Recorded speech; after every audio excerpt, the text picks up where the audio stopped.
जय हिंद। मैं आप लोग को स्टडी केमिस्ट्री क्लासेस पर स्वागत करता हूं। आज का सेशन हम लोग एक धमाकेदार शायरी के साथ शुरू करेंगे, लेकिन उससे पहले जो लोग इस चैनल पर सबसे पहली बार आए हैं उसको सब्सक्राइब कर बेल आइकन दबा दीजिएगा कि हर एक वीडियो का नोटिफिकेशन आप तक पहुंचता रहे। और आज का जो टॉपिक है आप लोग को 12th बोर्ड का D block and A block का इम्पोर्टेंट है। वो केवल 12th के बच्चों के लिए इम्पोर्टेंट नहीं होते, बल्कि एक कंपटीशन के एग्जाम दे रहे बच्चों के लिए भी इम्पोर्टेंट होते हैं, क्योंकि इससे बहुत ज्यादा सवाल बनता है।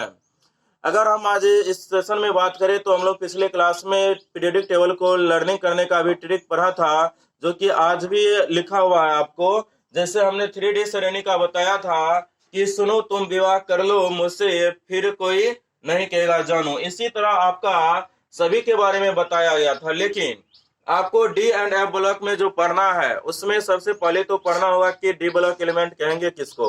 तो आप डी ब्लॉक एलिमेंट उसको बोलते हो अगर इलेक्ट्रॉनिक विन्यास लिखने के बाद इलेक्ट्रॉनिक विन्यास लिखेंगे, अगर उसका अंतिम इलेक्ट्रॉन आपको डी सीरीज में प्रवेश कर जाए। जैसे आपको स्कैंडियम को लिखा हुआ है, लास्ट में 3D में इलेक्ट्रॉन में प्रवेश किया, यानी कि डी में प्रवेश किया, इसलिए इसको क्या बोलेंगे? डी ब्लॉक एलिमेंट बोलेंगे। उसी तरह अगर एस में करे लास्ट इलेक्ट्रॉन या पी में करे तो इसी आधार पर नाम रख दिया जाता है एस ब्लॉक एलिमेंट और पी ब्लॉक एलिमेंट। इसमें जो आपको जो ट्रिक बताए गए थे आज, उसमें मान लो कि हमने बोला था कि प्रपोज करने गया और बोला कि तुमको कोई तंग नहीं करेगा, तो उस पर एक ट्रिक बनाया गया था कि चलो सुनो तुम विवाह कर लो मुझसे, फिर कोई नहीं कहेगा जानू। लेकिन अगर मान के चलो अगर वो विश्वास ना किया तो फिर आप क्या बोलोगे? चलो माना कि, सुनिएगा एक शायरी बहुत ही सुंदर है। चलो माना कि मुझे प्यार का इजहार करने नहीं आता, चलो माना कि मुझे प्यार का इजहार करने नहीं आता, पर जज्बा ना समझ सको, पर जज्बा ना समझ सको, इतना नादान तो तुम भी नहीं, इतना नादान तो तुम भी नहीं। अगर आपको इतना होने के बाद भी अगर वो विश्वास नहीं किया तो एक और आप रख सकते हो। चलो मर जाते हैं हम, चलो मर जाते हैं हम आपकी अदाओं पर, चलो मर जाते हैं हम आपकी अदाओं पर, यह बताओ कि दफन बाहों में करोगे या दिलों में, दफन बाहों में करोगे या दिलों में। इसी के साथ हम लोग अब सेशन की शुरुआत करें। इसको कैसे हम लोग कर सकते हैं? सबसे पहले आपको डी ब्लॉक का एलिमेंट का डिफिनेशन लिखेंगे कि ऐसा तत्व जिसका अंतिम इलेक्ट्रॉन डी ब्लॉक में प्रवेश करता है, अंतिम इलेक्ट्रॉन डी उपकक्षा में प्रवेश करता है, उसको डी ब्लॉक एलिमेंट कहेंगे। इसे संक्रमण श्रेणी भी कहते हैं, डी ब्लॉक एलिमेंट को संक्रमण श्रेणी भी कहते हैं। इस आधार पर हम बोल सकते हैं कि संक्रमण श्रेणी आपको 4 प्रकार के होते हैं, जिसमें आपको 3D, 4D, 5D और 6D। अगर इलेक्ट्रॉन आपको 3D वाले में प्रवेश करेगा लास्ट इलेक्ट्रॉन तो 3D संक्रमण श्रेणी, 4D में प्रवेश करेगा तो 4D संक्रमण श्रेणी, इसी प्रकार से 5D श्रेणी और 6D श्रेणी हम लोग करते हैं। अगर इसमें बात करोगे 3D श्रेणी का तो इसका ट्रिक बताएं, इससे आप याद रख सकते हो। और इसमें आपका सभी का एक एक, एक करके डिफिनेशन लिखोगे तो जैसे पूछेगा 3D श्रेणी किसे कहेंगे, तो ऐसा तत्व जिसका अंतिम इलेक्ट्रॉन 3D उपकक्षा में प्रवेश करेगा उसको हम क्या बोलेंगे? 3D श्रेणी।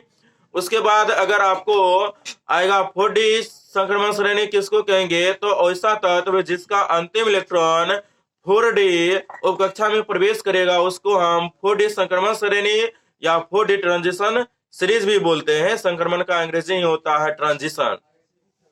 अगर इसमें हम बात करेंगे, इसके बाद आएगा कि डी ब्लॉक के गुणों के बारे में हम बात करेंगे। तो सबसे पहले गुणों के बारे में बात करने से पहले हमको यह जानना पड़ेगा कि इसका इलेक्ट्रॉनिक विन्यास क्या होता है। समान इलेक्ट्रॉनिक विन्यास की बात करेंगे तो आप लोग लिखकर हेडिंग दीजिएगा इलेक्ट्रॉनिक विन्यास।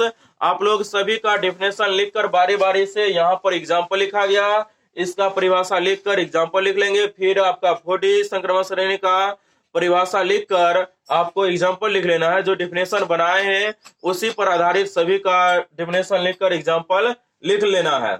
इसके बाद आएगा इलेक्ट्रॉनिक विन्यास। इलेक्ट्रॉनिक विन्यास कैसे हम लिखेंगे वो ध्यान दीजिएगा।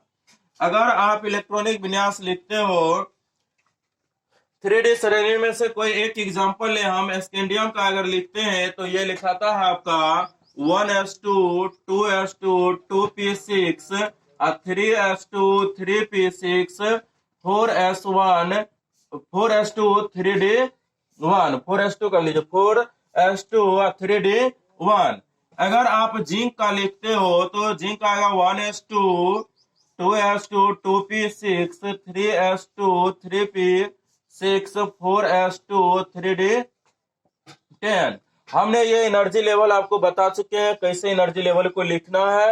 ये एनर्जी लेवल जैसे आपका एनर्जी लेवल बढ़ता जाता है इलेक्ट्रॉन उसमें प्रवेश करेगा। पहले इलेक्ट्रॉन उसमें प्रवेश करता है जिसकी एनर्जी कम होता है, और ये एनर्जी लेवल आपको खूब बढ़िया से हम बता चुके हैं, आप वहां से इसको आप कवर कर सकते हो। लेकिन हम तत्काल जो इलेक्ट्रॉनिक विन्यास लिखे, आप देख रहे हो 3D संक्रमण श्रेणी का प्रारंभ आपको स्कैंडियम से हुआ था, परंतु आपका अंत कहाँ पे हुआ? जिंक पर। उसी दो एग्जाम्पल को हमने लिया, उसमें आपको स्कैंडियम का देख रहे हो 3d1 आया और जिंक का आपका 3d10 आया। तो इसमें आप देख रहे हो प्रारंभ हुआ D1 से प्रारंभ हुआ और समाप्त हो गया D10 पर। तो आप इस हिसाब से क्या बोल सकते हो कि सभी में आपका इसमें D1 आया, इसमें D2 आएगा, D3, ऐसा ही होते होते कहां तक गया? D10 तक। अगर हम इसमें बात करें आपको जो समान इलेक्ट्रॉनिक विन्यास क्या होगा, तो हम बोल सकते हैं कि इसका समान इलेक्ट्रॉनिक विन्यास यानी electronic configuration NS2 n-1 D1 से 10 तक होता है। D1 से 10 तक होता है। ऐसा हम इसलिए बोल सकते हैं क्योंकि आप देख रहे हो n माना गया है आपको बाह्यतम कक्षा की संख्या को।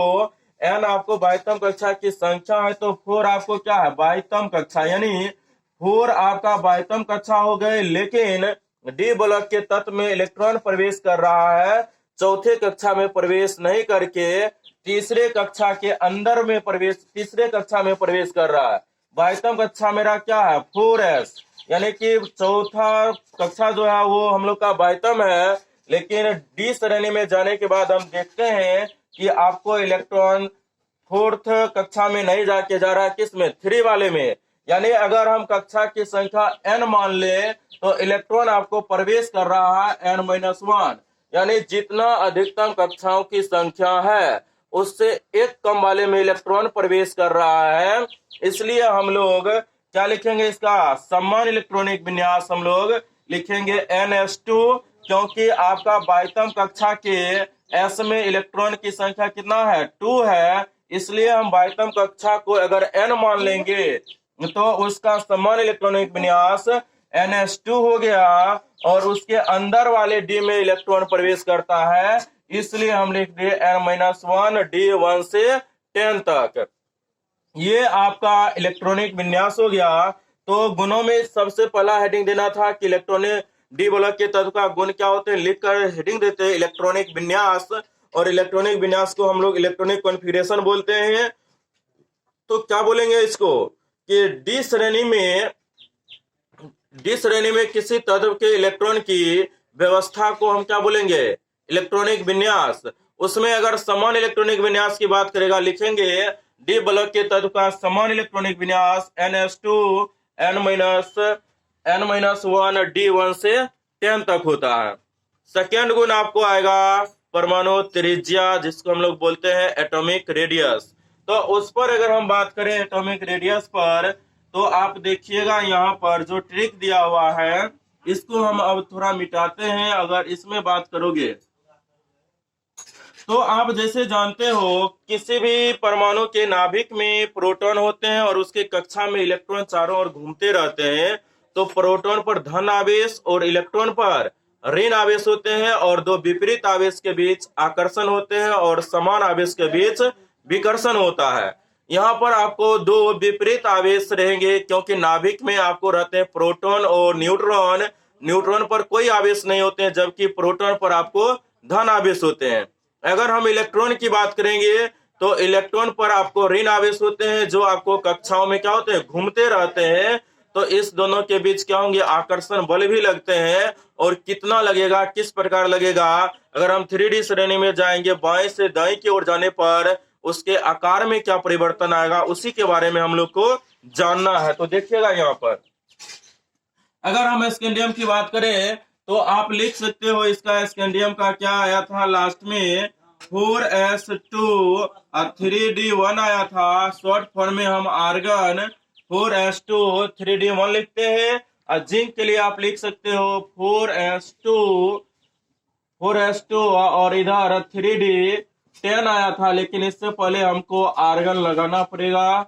शॉर्ट फॉर्म इलेक्ट्रॉनिक विन्यास इसको बोलते हैं। जब इलेक्ट्रॉनिक विन्यास लिखे तो बारी बारी से इसमें D10 आया और D1 से प्रारंभ होगा, ऐसे ही बढ़ते जाएगा। लेकिन ध्यान रखिएगा क्रोमियम और कॉपर में आपको 3D10 होता है, कॉपर में 4s1 और क्रोमियम में आपको 4s1 3d5 होता है, क्योंकि आधा भरा हुआ ऑर्बिटल और पूर्ण भरा हुआ ऑर्बिटल की स्थायित्व क्या होता है, अधिक होता है। ये आपको अपवाद है। लेकिन हम अभी परमाणु त्रिज्या की बात करें कि बाएं से दाएं जाने पर परमाणु त्रिज्या पर क्या प्रभाव पड़ेगा, तो ये प्रभाव देख रहे हैं। जैसे जैसे हम बाएं से दाएं जाएंगे तो आपको क्या होगा, नाभिक में प्रोटॉन की संख्या बढ़ेगा। अगर प्रोटॉन की संख्या बढ़ेगा तो बाह्यतम कक्षा में घूम रहे इलेक्ट्रॉन पर आकर्षण बल क्या होगा, बढ़ेगा। अगर आकर्षण बल बढ़ेगा तो उनके इलेक्ट्रॉन पास पास आना चाहेंगे, यानी उनके कक्षाओं में संकुचन उत्पन्न होगा, संकुचन यानी सिकुड़ेगा, जिसकी वजह से परमाणु की त्रिज्या क्या होना चाहिए, घटना चाहिए। लेकिन हम लोग देखते हैं किस प्रकार प्रभावित होगा। जैसे ही आप स्कैंडियम से मैंगनीज तक जाते हो, स्कैंडियम से मैंगनीज तक जाते हो तो आपको नाभिक में प्रोटॉन की संख्या बढ़ेगा, इलेक्ट्रॉन पर आकर्षण बल का मान बढ़ेगा। और जब इलेक्ट्रॉन पर आकर्षण बल का मान बढ़ेगा तो परमाणु की त्रिज्या घटेगी। लेकिन आपको आयरन से कॉपर और निकेल, आयरन कॉपर निकेल, इसमें आप जाते हो तो आपको फिर भी परमाणु संख्या बढ़ेगा, तो प्रोटॉन संख्या बढ़ेंगे। लेकिन इसमें आपको इस तीनों की त्रिज्या लगभग समान रहता है। मैं इसका रीजन भी बताऊंगा। लेकिन कॉपर से जिंक तक जाने पर फिर आपको परमाणु त्रिज्या यानी साइज में आपको वृद्धि होती है। यहाँ पर आपका साइज जो है ये कांस्टेंट रहेगा और इधर आपका साइज क्या होता है, घटता है। यानी स्कैंडियम टू मैंगनीज जाने पर साइज घटेगा, जबकि आयरन और निकेल तक में लगभग समान रहता है। कॉपर से जिंक जाने पर फिर आकार बढ़ता है। इसका रीजन अगर हम बताएं तो सबसे सिंपल रीजन आपको स्कैंडियम से मैंगनीज तक है। जैसे आपको स्कैंडियम से मैंगनीज तक जाते हो, नाभिक में परमाणु की संख्या बढ़ा। अगर परमाणु की संख्या बढ़ा तो इलेक्ट्रॉन पर आकर्षण बल बढ़ेगा। अगर इलेक्ट्रॉन पर आकर्षण बल बढ़ा तो उसमें कक्षा में संकुचन होगा और परमाणु की त्रिज्या घटेगी। लेकिन अगर हम बात करें इस दोनों में, आयरन से लेकर निकेल तक, आयरन कोबाल्ट निकेल, इसमें आप अगर इसका इलेक्ट्रॉनिक विन्यास लिखते हो तो क्या देख रहे हो कि आर्गन और 4s2 3d6 आयरन का। आपको यहां से स्कैंडियम से मैंगनीज तक जाने पर क्या हुआ कि इलेक्ट्रॉन की संख्या भी बढ़ा था, प्रोटॉन की संख्या भी बढ़ा था। लेकिन प्रोटॉन और इलेक्ट्रॉन के बीच आकर्षण बल अधिक होने की वजह से परमाणु त्रिज्या घटा। लेकिन अगर इसमें हम बात करें कि ऐसा क्यों हुआ, तो आप जानते हो कि जैसे आपका ये कक्षा है, मान लेते हैं कि आपका इस प्रकार से कक्षा है, 4s में आपका 2 इलेक्ट्रॉन, 4s में आपका 2 इलेक्ट्रॉन है। लेकिन इलेक्ट्रॉन कहाँ प्रवेश कर रहा है, तीसरे कक्षा में आपका इलेक्ट्रॉन प्रवेश कर रहा है, क्योंकि 3d में इलेक्ट्रॉन गया। तो प्रारंभ में क्या हुआ कि बाह्यतम कक्षा में इलेक्ट्रॉन की संख्या 2 था, नाभिक में प्रोटॉन की संख्या बढ़ा तो आकार घटा। लेकिन जैसे जैसे अंदर वाले कक्षाओं में इलेक्ट्रॉन की संख्या बढ़ता जाएगा तो आंतरिक कक्षा के इलेक्ट्रॉन बाह्यतम कक्षा के इलेक्ट्रॉन के बीच रिपल्सन बल बढ़ता जाएगा, यानी विकर्षण बल क्या होगा, बढ़ता जाएगा। किसके किसके बीच, तो 3d में जो इलेक्ट्रॉन जा रहा है और 4s में जो 2 इलेक्ट्रॉन है, प्रारंभ में भी विकर्षण बल लगता होगा। लेकिन इलेक्ट्रॉन की संख्या कम होने की वजह से उतना विकर्षण बल नहीं लगा। लेकिन अब जैसे जैसे आगे बढ़ते जाते हैं 3D में इलेक्ट्रॉन की संख्या बढ़ता गया और इलेक्ट्रॉन की संख्या बढ़ता जाएगा तो विकर्षण बल का मान आकर्षण बल से अधिक बढ़ जाता है। लेकिन इस तीनों में लगभग आपको आकर्षण और विकर्षण बल का मान लगभग समान होता है, जिसकी वजह से त्रिज्या पर कोई ज्यादा प्रभाव नहीं पड़ेगा। माना जाता है कि लगभग तीनों की त्रिज्या क्या होते हैं, समान होते हैं। लेकिन कॉपर और जिंक में जाओगे, कॉपर जिंक में इलेक्ट्रॉन की संख्या भी बढ़ा, प्रोटॉन की भी संख्या बढ़ा। प्रोटॉन की संख्या बढ़ने से आकर्षण बल बढ़ेगा, लेकिन इलेक्ट्रॉन की संख्या बढ़ने से इलेक्ट्रॉन के बीच लगने वाले विकर्षण बल का मान आंतरिक कक्षा के इलेक्ट्रॉन बाह्यतम कक्षा के इलेक्ट्रॉन के बीच लगने वाले विकर्षण बल का मान बहुत अधिक बढ़ जाएगा आकर्षण बल की तुलना में, जिसकी वजह से इसका आकार क्या होगा, बढ़ेगा। तो आपको रीजन पूछ ले, स्कैंडियम से मैग्नीज तक जाने पर आपको आकार घटा क्यों, बोलेंगे कि आपको आकर्षण बल का मान यानी कि प्रोटॉन की संख्या बढ़ने से, परमाणु की संख्या बढ़ने से आकर्षण बल का मान बढ़ा और आकर्षण बल का मान विकर्षण बल की तुलना में अधिक बढ़ा, जिसकी वजह से परमाणु की त्रिज्या घटी। लेकिन आयरन कोबाल्ट निकेल में जितना आकर्षण बल बढ़ा उतना ही इलेक्ट्रॉन के बीच लगने वाले विकर्षण बल भी बढ़ा। जब विकर्षण बल भी बढ़ेगा तो लगभग दोनों का मान समान था, जिसकी वजह से आकार भी क्या हो गया, समान हो गया। लेकिन आप कॉपर और जिंक में बात करोगे तो कॉपर और जिंक में हम देख रहे हैं कि आपको आकर्षण बल भी बढ़ा, विकर्षण बल भी बढ़ा, लेकिन विकर्षण बल का मान आकर्षण बल की तुलना में अधिक बढ़ा, जिसकी वजह से कॉपर का आकार जिंक से क्या हो गया, कॉपर का आकार और जिंक के आकार में बढ़ोतरी हुई और इधर जाने पर देख रहे हैं कॉपर से बड़ा हो गया कौन, जिंक। इस प्रकार से आपको स्कैंडियम से मैग्नीज तक आकर्षण बल का मान अधिक था तो आकार घटा। आयरन कोबाल्ट निकेल में आकर्षण और विकर्षण बल दोनों का मान लगभग समान था तो आकार क्या हो गया, लगभग स्थिर रहा। कॉपर और जिंक में विकर्षण बल का मान अधिक होने से आकार में क्या हो गया, बढ़ोतरी हो गया। तो हम लोग का सेशन समाप्त होता है यहाँ पर, लेकिन इतना ही से हम आगे अगले क्लास में करेंगे। लेकिन अभी तक भी जो लोग चैनल को सब्सक्राइब नहीं किए हैं, सब्सक्राइब कर बेल आइकन दबा दीजिएगा कि हर एक वीडियो का नोटिफिकेशन मिलता रहे। और इस चैनल पर आपको पूरे सिलेबस का फ्री में आपको उपलब्ध कराया जाएगा, सिलेबस विथ एग्जाम के साथ। इसलिए आप दोस्त सब्सक्राइब कर लाइक निश्चित कर दीजिएगा और दोस्तों को बीच शेयर करना नहीं भूलिएगा। तो अब हम लोग अगले सेशन की शुरुआत अगले दिन करेंगे। Thank you.